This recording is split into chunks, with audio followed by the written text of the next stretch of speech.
knows how to take care of business at home. Our boss lady this morning is Edinam Adjei-Sika, who is the president of the Brazil-Gbawe Chamber of Commerce and the founder of an interesting bumpy-like business, which we'll be talking about a little bit later on. And we say good morning to you, Edinam. Good morning. Do you enjoy the idea of being a boss lady? Yes, absolutely. Absolutely. It's nice to hear that somebody embraces the title unreservedly. You enjoy being in positions of leadership then? Yes. I have 2 daughters. And it's not just being a position of leadership, but trying to be an example to them that they are able to be boss ladies too. So there are 2 mini boss ladies in the making in the Adjei-Sika household. But tell us a little bit about yourself and how you got to this position of leadership. I'm intrigued to hear that unlike most people studying languages in this country who would choose the normal run-of-the-mill French degree as I did, or Arabic even, or whatever, you decided to do English-Portuguese. We know that part of our continent is Lusophone, Portuguese speaking, but not a usual choice for most people. What brought you to Portuguese? When did you first come across it and decide to study it? Well, I love to share the story actually. So at the age of 18 years after completing St. Rosa's Senior High School, It's a fan of many girls' schools. I actually got admission into the University of Ghana to read economics, I think it was Spanish, political science, and sociology. And right after the first semester, there was a government scholarship program. And so my godfather at the time saw it in the newspaper and said, hey, I see something interesting here. And so my journey to Brazil was not a chosen one. I really didn't know anything about Brazil beside probably seeing them during the World Cup or football times and people mentioning them. And so it was quite strange at the time because everybody was thinking about the United States and the United Kingdom. And so I remember very well how my friends were giving me the side eye without saying it. And what's she going to do in Brazil? They even said it was almost like Ghana, like, if you go abroad, why Brazil? But yes, everything that happens for a reason. And so there I was as an 18-year-old girl to Rio de Janeiro, a beautiful city in Brazil. Right into the thick of things at 18 to study economics. To study economics. But just doing it in Brazil. Yes. In Portuguese. Yes. So steep learning curve. Very, very steep. I think the most difficult part of my academic life as a young girl was studying in Brazil because the scholarship had that part that was difficult. It meant that you're going to spend about 9 months in the country reading Portuguese. Every day you had to go to the Portuguese class. And that was the condition for actually earning the scholarship. And so once you did not pass the Portuguese exam at the end of the 9 months, you were obliged to come back to your country. And that couldn't happen because my friends were already at the University of Ghana and I couldn't come back with that shame. They had already been giving you the side eye. So a 9-month intensive crash course in Portuguese. Yes. And had you come particularly from a languages background? Well, I did French in senior high school. Okay. And so, the Latin languages have similar words and all that. But Portuguese is Portuguese is ballgame. totally different. Yeah. And so it's I not think like learning Spanish. Not at all. No. And so it was basically determination and the fear of not really coming back with nothing. I had to do the economics here. But finding yourself in Rio as an 18-year-old and still having these intense studies that you had to do, was your first instinct just to knuckle down, put your head in the books, master the language because you had to get through those exams, as you said, or you're coming back home with your tail between your legs? Or did you do a little bit of, intense study, but then venture out into Rio, which I would love to visit?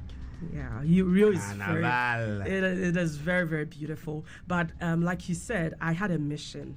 And so for the first 9 months, it was no joke for me. It was from the apartment to the university campus and trying to mingle with the Brazilian people. They could not speak anything in English. And it was funny. When you're talking to them, when you're communicating a language that people do not understand, they end up acting as if you are deaf. And so they raise their voice. But the problem is that I can hear you clearly. I just cannot speak your language. If I speak extra loudly, then you will get the idea. It was one of the shocks. I'm like, and then they start speaking slowly. Like, read my lips. I can read it, but I don't understand you. But that kind of helps, because at least you begin to be able to separate the sounds out, don't you? Exactly. And that was one of the things that our teachers at the time asked us to do.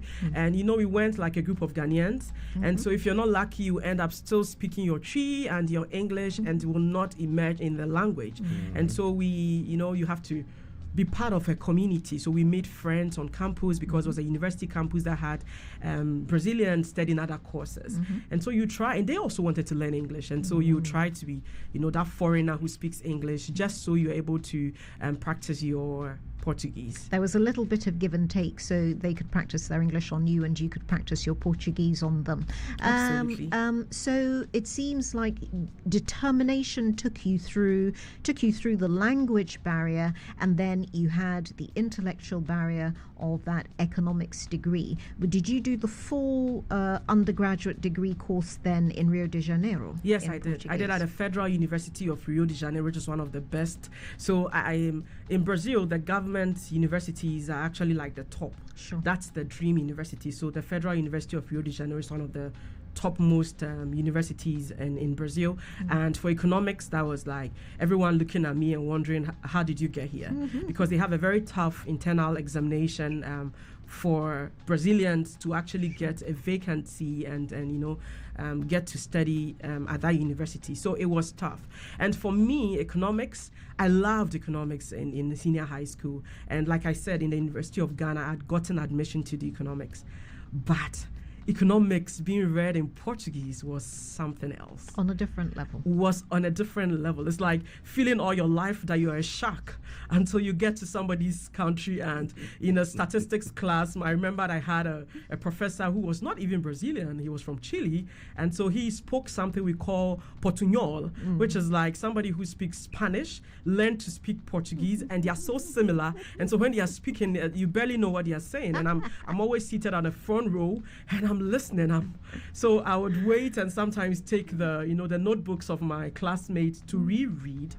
And so it was a lot of less chilling and a lot of learning, because I couldn't disappoint my parents. A lot of additional work you must have put in. Extra. But somewhere in and amidst all that hard work, you clearly fell in love with the country, fell in love with the culture, fell in love with the whole Brazil thing. Brazil being a little bit of a sort of island anyway in Latin America, the powerhouse in terms of the land mass, the population, but linguistically, as you said, just that Portuguese-speaking outpost centered in there, and Spanish-speaking countries. Exactly. And you've got the reverse here in Africa, where you've got a few more Lusophone countries, but that one outpost, I suppose, of Equatorial Guinea, Spanish-speaking. Did that somehow flavor your experience of Brazil? What did you get out of those? How many years was it you spent? So I spent 5 years in Brazil. 5 good years. 5 good As years. a young woman, formative years. 5 good years. What do you say Brazil, apart from the love of the country, what did it give you? The culture.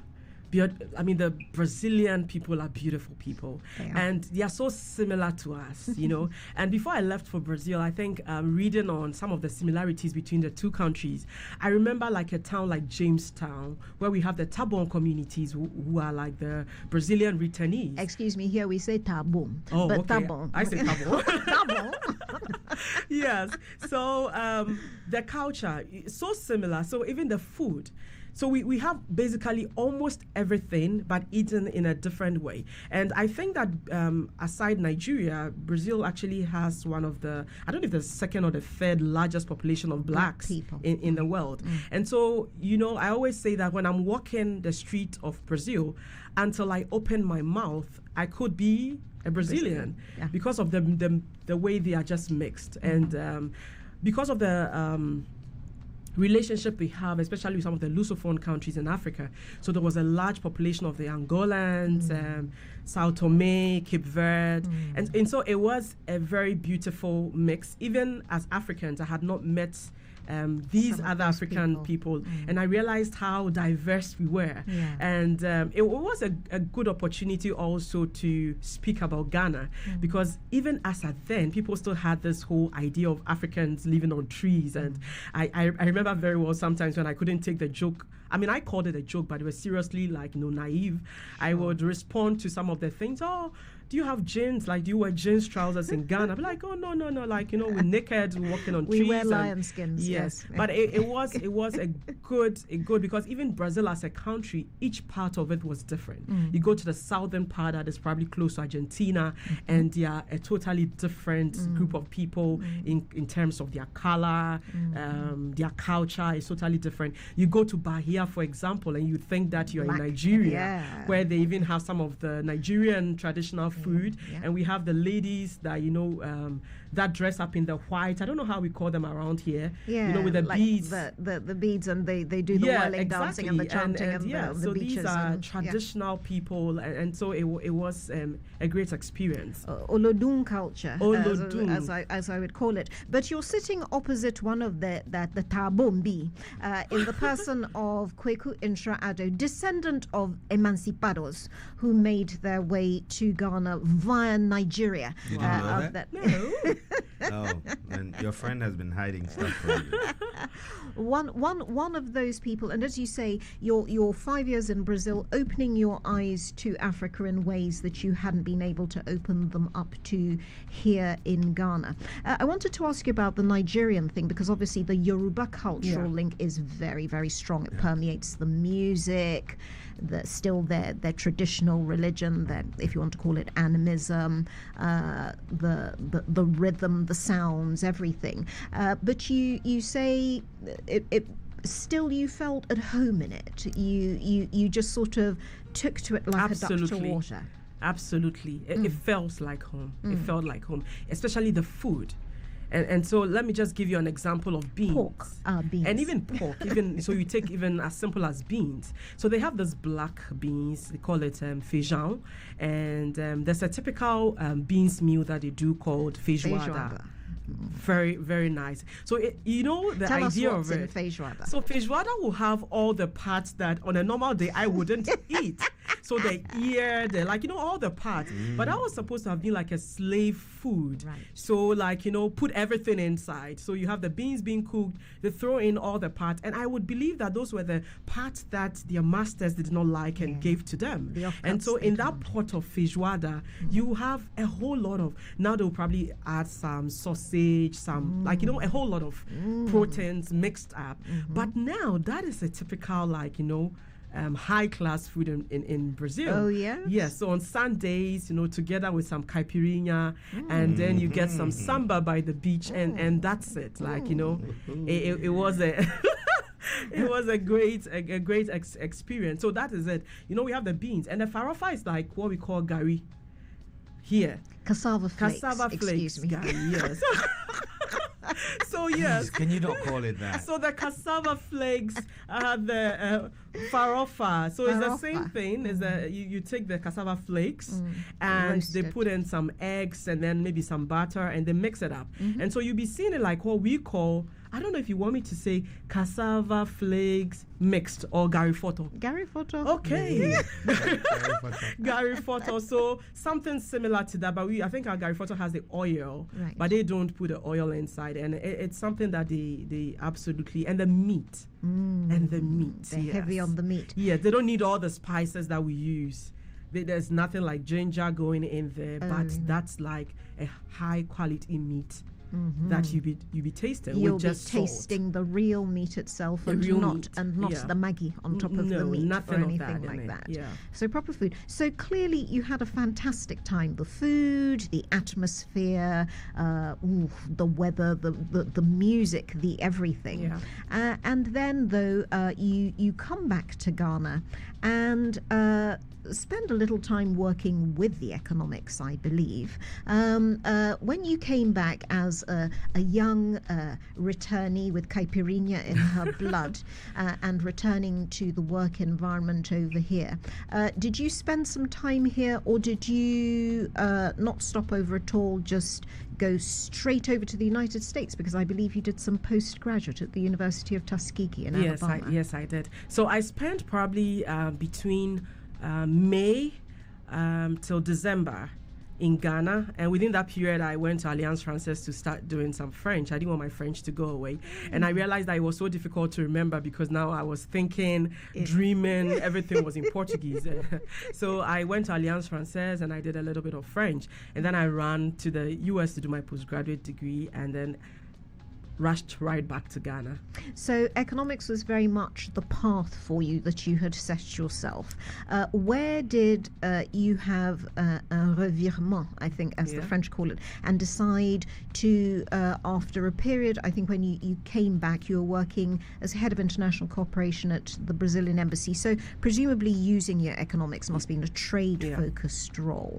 When did you decide to move directly into communications? Okay, so whilst at the embassy heading the international cooperation desk, I was responsible for all the government-to-government projects, technical, scientific, where we have the government agencies going to Brazil to do all the technical exchange programs. And also I was responsible for giving scholarships, and that was very interesting. I went through a scholarship and I was responsible for recruiting Ghanaian students. So within the period at the embassy, I got over 200 Ghanaian students, proudly so my children, to Brazil, and it's something that I am so proud of.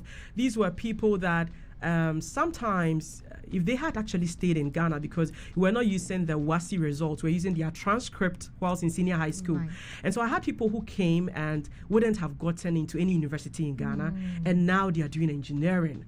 They are dentists, they are medical doctors. Like, I still remember them coming with their parents to me, all sad, not knowing what to do. And today, like, they are doing absolutely so well, and that was a great thing. And so within that period at the Brazilian embassy, of course, I was working directly with the ambassador at the time. I was her mini handbag, and she was so excited that a Ghanaian could speak Portuguese. And so I would go with her to all the meetings, and the first thing she would do, do you know she can speak Portuguese? Do you know my country trained her? And it was a good, feeling. And for somebody, so that was like my initial entry into corporate world, and it was a big position with a lot of responsibilities. Within that period, I started loving government engagement, stakeholder engagement, and so when I decided it was time to get a lot more money, I said, I'm so young and I had done it all at the embassy. I needed a new challenge. Then I went into the construction industry. Right. At the time, a Brazilian construction industry. And my ambassador at the time held my hand in there, because when I wanted to leave, she didn't want me to go into any other community. She wanted to still benefit from the training that her government had given to me. So she said, no, you're not going anywhere. I'm going to put you in a company where you still be speaking Portuguese, you still have contact with the Brazilian people. And that's how I ended up in my company, where it was a construction company. And most construction companies, like, you just do it, let's work and let's move on. And so communication was something that I figured out as something that was missing whilst I was there. Right. So I went there helping with, again, government relations, going to the ministries and, helping with the paperwork and all that, and also helping them with administration and some part of the human resource, But I realized that there was a very huge gap. And when it came to both internal and external communication, everybody was doing whatever they wanted to do. And so I started reading. So that's what I did. I started reading. Wow. I started reading, like, everything that I could read that had to do with communication on my own. And then I said, no, it's not enough just reading, and, I had to do some course. And so I registered and self-paid. It was a lot of pounds to do the postgraduate diploma in public relations, because I wanted to know the theory aspect of it. And so that's how I fell in love with it. Then I started following people. So you go to LinkedIn and you look at people who are already occupying positions that you would want to be. I look at people that are reading communication, applying it in their organizations.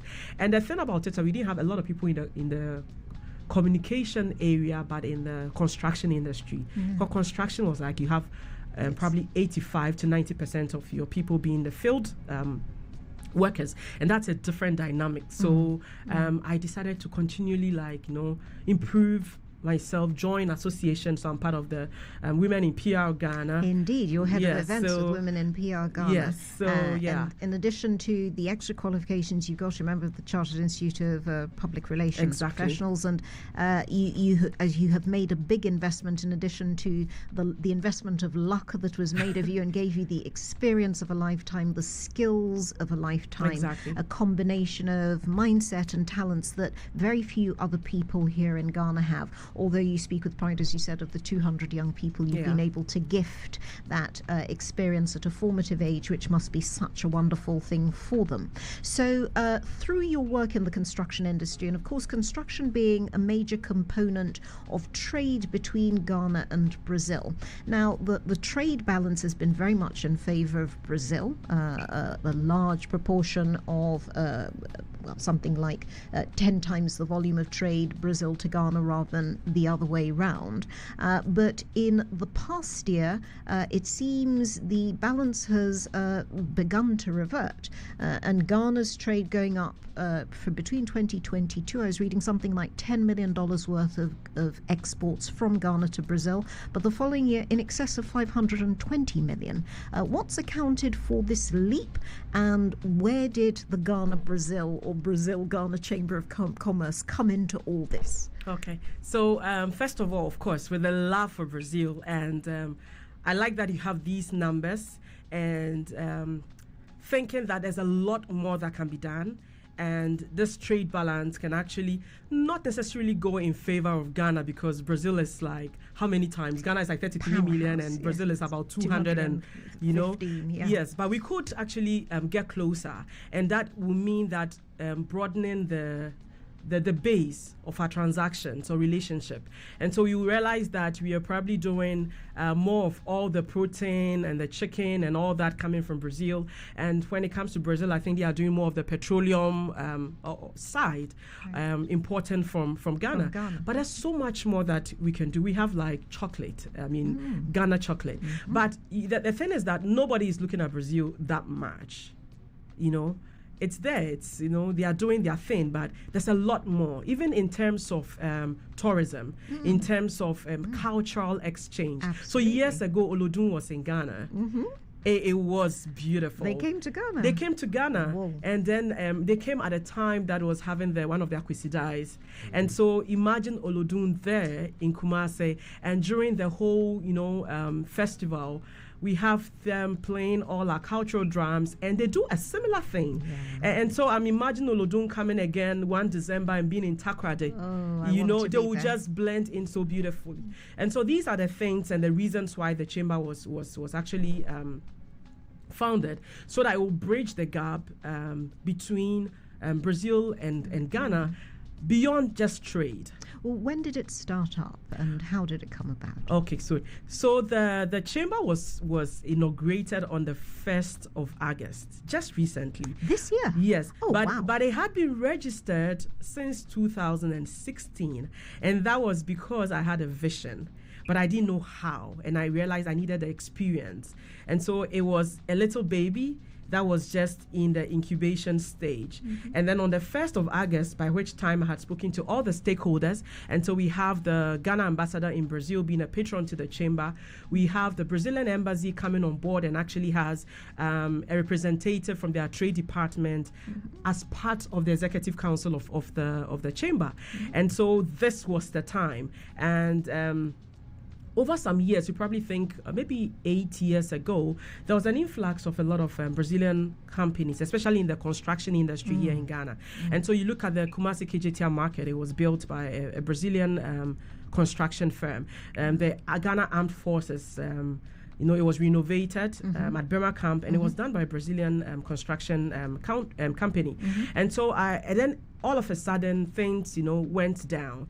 And so I spoke or engaged all these stakeholders, and we all acknowledged that there's a huge potential beyond just trade, like buying and selling, but also to immense, like, when we come to technical cooperation, agricultural sector, Brazil is an absolute powerhouse that Ghana can actually learn so much for. And just to give you an example, many years ago, probably about 8 years ago, there was a Brazilian cashew company that came to Ghana, and they went around the country, especially in Sunyani, Wenchi, and they realized that we had a huge potential. And the whole cashew plant in Brazil, they don't throw any part of that cashew away. No, the fruit. And so they were in shock that they'll probably be working on our farms and they see some of the parts that has been thrown away.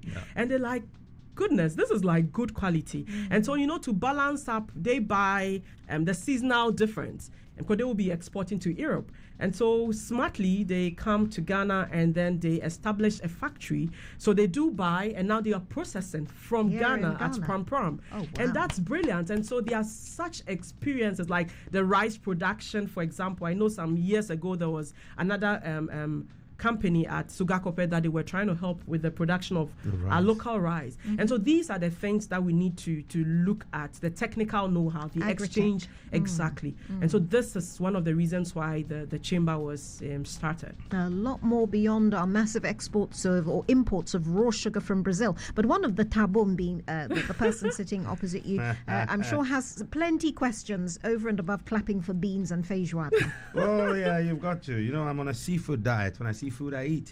As it should. Yes. See? Now, that's someone who understands and appreciates. I'm quite intrigued by the whole journey. If you would look back and say maybe the two values that you picked up that's defined the go-getter that you are, be it through Roses, to Legon and to the University of, what's it called again? Rio. What would it be? I think, if I pick resilience, and that would be because I left Ghana so young, and leaving Ghana into a country that had, the culture aspect of it, even language. I had to survive. Let me put it that way. And that's how I felt. And so when I'm talking to my colleagues, mostly in Ghana, I tell them I felt my youthful age passed me by. Like I woke up one day and I was like 25 or something. I was like, where did my life just go into? And that was it, because if I was in Ghana, I was in my comfort zone. Yeah. And it's a different thing being in a country where mommy is not there, daddy is not there, you don't have cousins, no relative, and you had to fend for yourself based on the stipend that you're given. And so at a very young age, I had to learn to not fend for myself because I was working to, pay my bills, but even the money that was given to me, I needed to practice economics. I needed to be able to, the limited resources that I had, because it's not today that we have internet and WhatsApp. It wasn't like that. I had to buy call cards. You say hello, you go to the phone booth and you say hello, and the credit is just gone. Yeah. And so it's not today that you just say hello, mommy, and be doing, and so that built me up. I think that was resilient. And also, knowing at an early age that I couldn't fail. And so everything that I put my mind to, I had to succeed. Like, it bothers me. I can't sleep. And so if I say I'll do something, I had to do it. And I had to succeed at it. It's almost like I have no reason to fail. And now that I'm a mother, it's even a stronger. Today when I was showing the flyer yesterday to my daughters, Mommy, where are you going to? And then I mean, even when we were going to do the launch of the Brazil-Ghana Chamber of Commerce, I speak to them and I see the pride in their eyes. I see my daughters looking at me. I'm like, oh, Mommy, they don't have to say, but you can just feel it. And so that has been it for me. Leaving Ghana, my comfort zone, just built me up. I had to survive. I had to grow up on my own, and that has made Edinam what she is today. Wow, fantastic. A boss lady. Yes, indeed. And how did you come up with Bumps and Us Maternity? Oh, so Bumps and Us is just so dear to my heart. A mother of 3, and during my first pregnancy, I realized that it was so difficult to find anything fashionable to wear. The idea is, I'm pregnant, and so should I stop wearing my jeans trouser? I'm pregnant. Should I stop wearing my mini skirt if that's what I love? I'm pregnant. Should I not wear leggings? And then I realized that it was so difficult to find any of such in Ghana. And that was a real confidence killer, because I'm working in the corporate world and my stomach is growing, and I have to probably still be in my regular trouser. And sometimes you just find a baggy top so that nobody sees what is going down there. But in actual fact, you haven't buttoned up because you don't have anything properly to. Yeah. So I realized the effect of this whole journey, this 9-month journey, and beyond, on a lot of women, especially the corporate women. Using myself as an example, I combed Accra. And the very few shops, I don't even say a shop. So I probably go into a mother care, and in the corner somewhere you find some things, but they were low quality. And so if you're a fashionable, a corporate person that loves to be in good quality clothing, that should continue during pregnancy. And the part about it was the confidence level. And so I wouldn't want to be going to meetings because I'm feeling what am I wearing? And so that is what birth bumps and us. I said no, especially for the corporate women. We keep not fighting, but we keep making noise that we want to be seated there in the boardrooms. And one of the things that prevents us is our lack of confidence, one. And two, when we talk about childbirth and the whole motherhood journey, men are, they escape that. And so you go to a maternity period, the whole 9 months, and you realize that even sometimes the promotions, in the morning you're not feeling so well and everything, and you are dull. You go into a meeting, you are looking at yourself like, and so that is what birthed the whole idea of Bumps and Us, to bring back the confidence into motherhood and have women actually rock the whole period and beyond, knowing that they are carrying something very important, and the journey is long, and they really need to enjoy that journey. And that meant being half of themselves throughout the journey. Wow. Now, talking about rocking, I just want to know whether you had any experiences at the Carnival. Yes. It's my dream. And should we go next year? You should. I think the chamber would just... Yeah, I don't know if you actually also know that there's a whole samba group in Ghana. Really? Yes, I can bring them in here for you to yeah. Oh no, that's fine. There's a whole Samba Ghana. They are lovely, and I like that we are working together, and I like that they are actually pushing the idea of Samba into corporate Ghana. And so most of the events now, I love to see the corporate organizations actually calling on the Samba group to display. And so Kweku, we should make it happen. You should. Imagine you are here and you have all the Samba ladies, I can see dancing the here. There on the fourth right now. Beautiful. With or without him in pink feathers and a boa. Oh yeah, I wouldn't mind. I love the color pink. Anyway, I'm sure you. It will suit you down to a T. All I can say is that it's been fantastic talking to you, Edinam Adjei-Sika, and that fascinating insight into how you've been able to span worlds, bring value to yourself, building yourself up, building other young people up, and particularly those two mini boss ladies at home, who I would love to meet a few years from now and see what kinds of boss ladies they've turned into themselves. But thank you for those insights. And we didn't even talk extensively about the work that you've been doing with women in PR Ghana, and you had your July summit, of course, and clearly the organization getting very, very well organized and moving on to great and good things. But thank you very much for being our boss lady SheEO this morning. And thank you, Kweku, for having me here.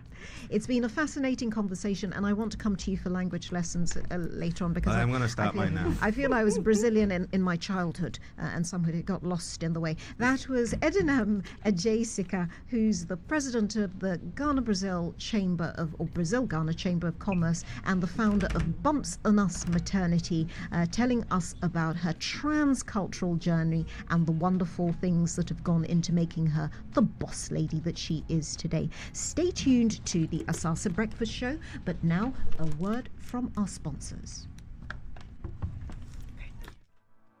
For decades, we have helped businesses connect with their trade partners all over the globe. From Ghana to Burkina Faso, Côte d'Ivoire, Benin, Togo, Senegal, China, Morocco, France, Netherlands, and many other countries. We have made it possible to bring Ghana to the world. We have brought small and medium businesses closer to their customers across the regions in Ghana with our SME support facilities. We have brought relief and smiles to the faces of families with our employee personal loans. With our cutting-edge technology and digital support, we take the burden of complex thinking off you, making life simple. That is who we are, as close as a partner. Bank of Africa. We are indeed the African bank with the global reach.